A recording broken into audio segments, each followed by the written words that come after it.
Congress. Congress. Congress. Congress. Congress. Congress. Congress shall make no law. Make no law respecting an establishment of religion. Or prohibiting the free exercise thereof.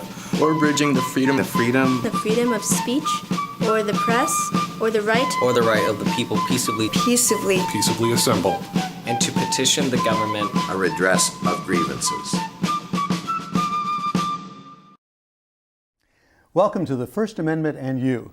I'm your host for this program, Jack Popejoy, and for the next half hour we'll be talking with the man who literally wrote the book. The book is The Four Freedoms of the First Amendment, and he is Dr. Craig R. Smith, Director of the Center for First Amendment Studies and Professor at Cal State University, Long Beach. Professor Smith, just as the first movable type printing press in Mainz, Germany, was considered a major threat to the old order in Europe, it appears that broadcasting seems to have sparked some of the same anxieties here in the New World. Why is that, do you think? I think that it's human nature to be afraid of new technology.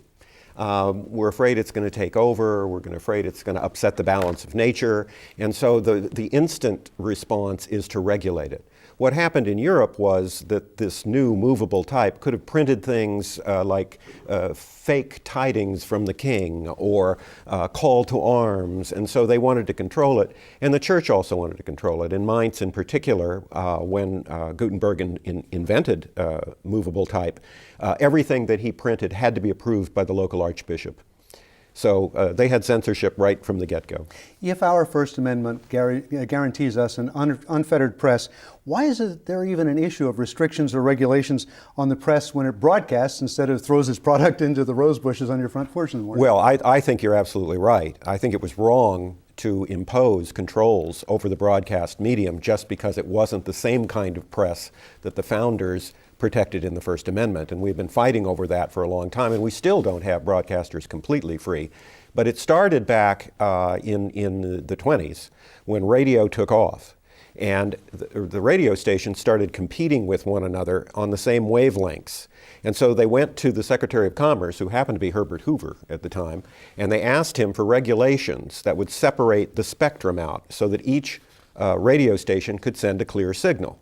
And that was considered operating in the public interest. Well, only 2 years after the Secretary of Commerce promulgated those rules, they were misused by the new Federal Radio Commission. They took a license away from the Knights of Labor in Chicago and wouldn't let them run a radio station because they didn't like their ideology. So right away, a technical issue of clear broadcast got turned into an issue of ideology, and we were into the regulation of broadcast media, unfortunately. I don't go all the way back to the very first regulation in this country of broadcasting, which is the Dill-White Act or something That's right. But I have always been encumbered, so I've been told, in all the decades I've been in broadcasting, that I must operate in the public interest, convenience, and necessity. Yet no one has ever sat me down, no station manager, no lawyers ever sat me down and told me, what is the public interest, convenience, and necessity? That's a broad, wide field open to interpretation, I think. Well, I don't, and here's why. When they were debating the Dill-White Act on the floor of Congress, an unknown congressman from New York City named Fiorello LaGuardia got up and said, what does this really mean? And the response from the authors of the act was, it means that you have to send a clear signal and not interfere with anybody else's signal. That's serving the public interest. That's it. And it just took the Federal Radio Commission, as I mentioned, a few years to change it to say, no, operating in the public interest means you're objective and you don't put any ideology into what you say on the air.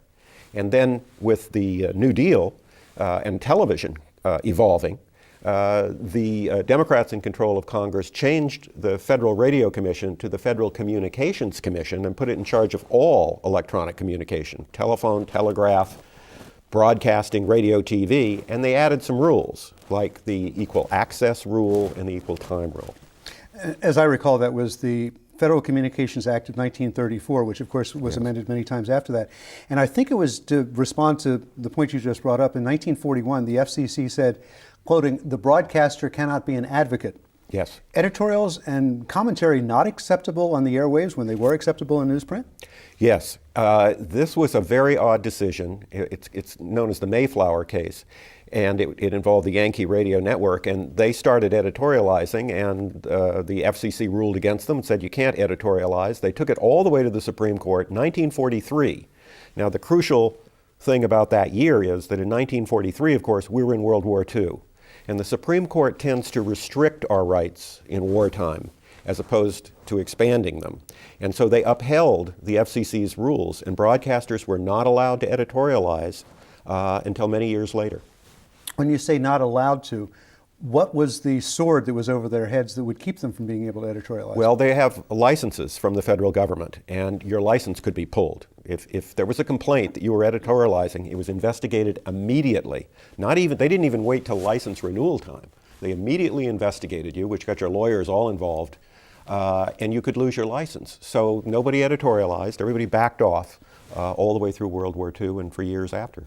Isn't this, in fact, the way in which the Federal Communications Commission really held the sword of Damocles over all of broadcasters in terms of not just fairness, but public service announcements, documentary programming, things like that, day parting, in some cases, the kind of content you could have on at what time of day. It was all predicated on that I think at the time, 3 years renewal of the license, where the FCC, for whatever whimsical reason, could deny your license, which was the most valuable thing you had if you were a broadcaster. That's right. And you built up your audience, you built up your programming, but they could pull the plug on you because they controlled the licensing procedures. And this had nothing to do with regulations, so to speak, or restrictions. They just made sure that you did it the way the current FCC commissioners wanted it, or else you're out of business. And the FCC is appointed by the president, which is also problematic, because if you were disagreeing with the president or the president's ideology, the FCC could go after you, and that happened under Franklin Roosevelt, it happened under Lyndon Johnson, it happened under Richard Nixon. In fact, the people who wrote and passed the laws governing broadcasting, from the Federal Radio Commission to the Federal Communications Commission, the Communications Act of 1934 through all of its amendments, the Omnibus Telecommunications Act, I believe, of 1994. All these people were elected officials or their appointees, people with, it would seem to me, a clear conflict of interest. Oh, absolutely, because they're being covered by the news media. And one of the things Congress never does is give more freedom to the news media. They have an almost psychic disdain for the news media, because it's the news media that points it out when they get caught drunk driving. It's the news media that points it out when they're caught committing adultery or whatever. And so there's an antagonism between the news media, which members of Congress identify as broadcasting, and the Congress. And it's only been the courts that have moved in and saved the broadcasters every once in a while that has kept this going in the right direction. Some years ago, I worked at a station where a third-party candidate for president started his political ads with, and I'm just barely paraphrasing, the first 4 words were, "Bull feathers. It's all bull feathers." Well, the lawyers advised my station that we had to run it unedited, uncensored, exactly that way, because it was a protected political ad. That's right. The first round of that, the FCC in the 1934 Act, and as it was amended, said that any candidate running for federal office offers you an ad, you not only have to take it, you have to charge him at your lowest rate. So they worked out an advantageous situation for themselves in that regard. In a more recent ruling, they've said that if you can show that what the person said in the ad was obscenity, then there is a government compelling interest that can override the rule from the FCC. In fact, one of the other things you just said, I think, is critically important. They have to sell stations, such as the ones I've worked for over the years. When it comes election time, campaign season, we have to sell to qualified candidates at the lowest rate that we charge any advertiser. That's right. Under normal non-campaign circumstances. That's quite an economic burden. It is, and it's I think it's unconstitutional. We continue to look at that.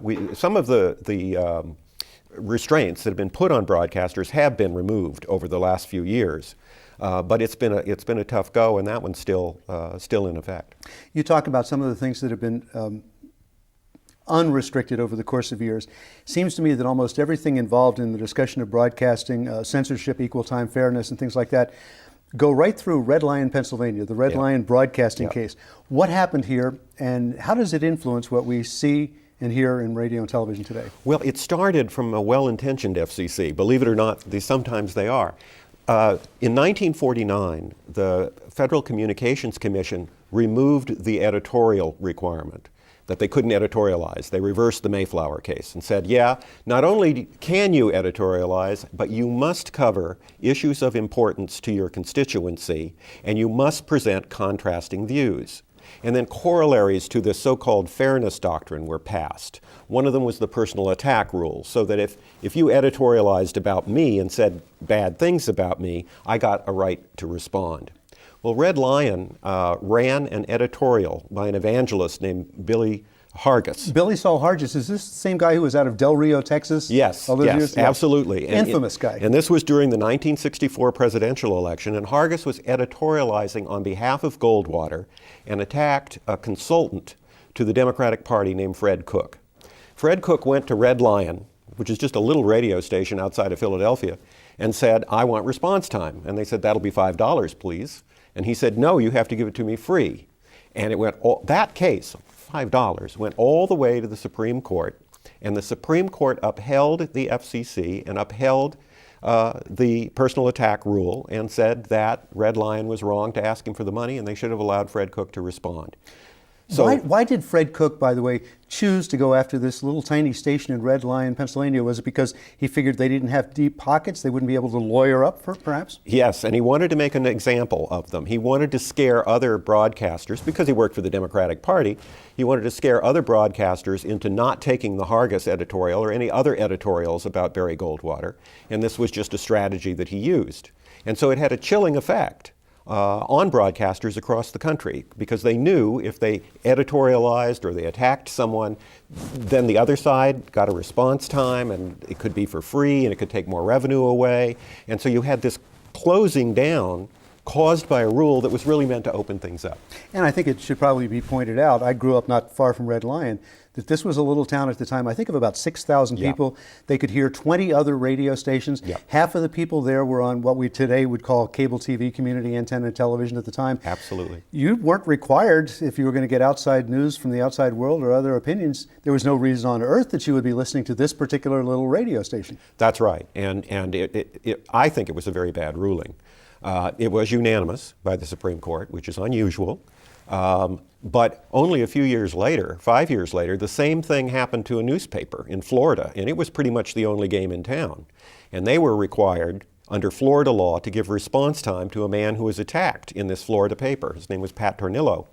And it went all the way to the Supreme Court, and the Supreme Court ruled unanimously the other way and said free press means free press. You cannot restrict a newspaper. He doesn't have to get response time.